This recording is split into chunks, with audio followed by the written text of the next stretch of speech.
Yeah, the early founders understood this thing called natural law, that the laws of God, it's in the Bible, the laws of God are written on men's hearts. So if you reject the worship of the one true God, if you reject biblical revelation, then you're violating the laws of God that are written on your heart. No matter how loudly you protest, you don't believe, or that's not for you, or they're judgmental, whatever.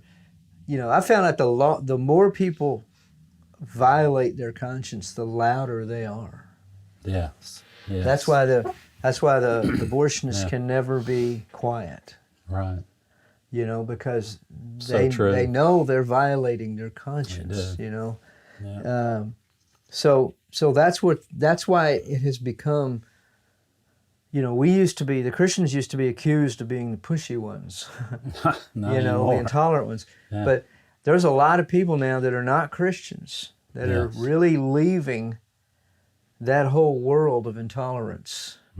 They're professors, they're journalists, there's alternative school systems being created, there's alternative journalism rising at a very rapid pace. Yeah.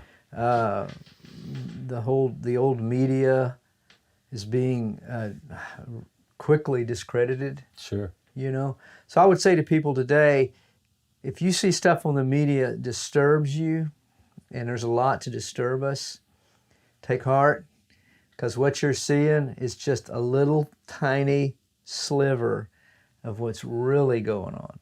Because those guys are groupthink. Those guys are all in their little bubble reinforcing each other, and patting each other on the back. Sure. Great job, giving each other awards. And it's not what's going on. And they know it. They know it. They're all scared, because people aren't buying this stuff anymore. So there's a lot that's happening now, and I hope and pray a lot happens in the church world spiritually. I lived through the 60s revolution and the Jesus movement.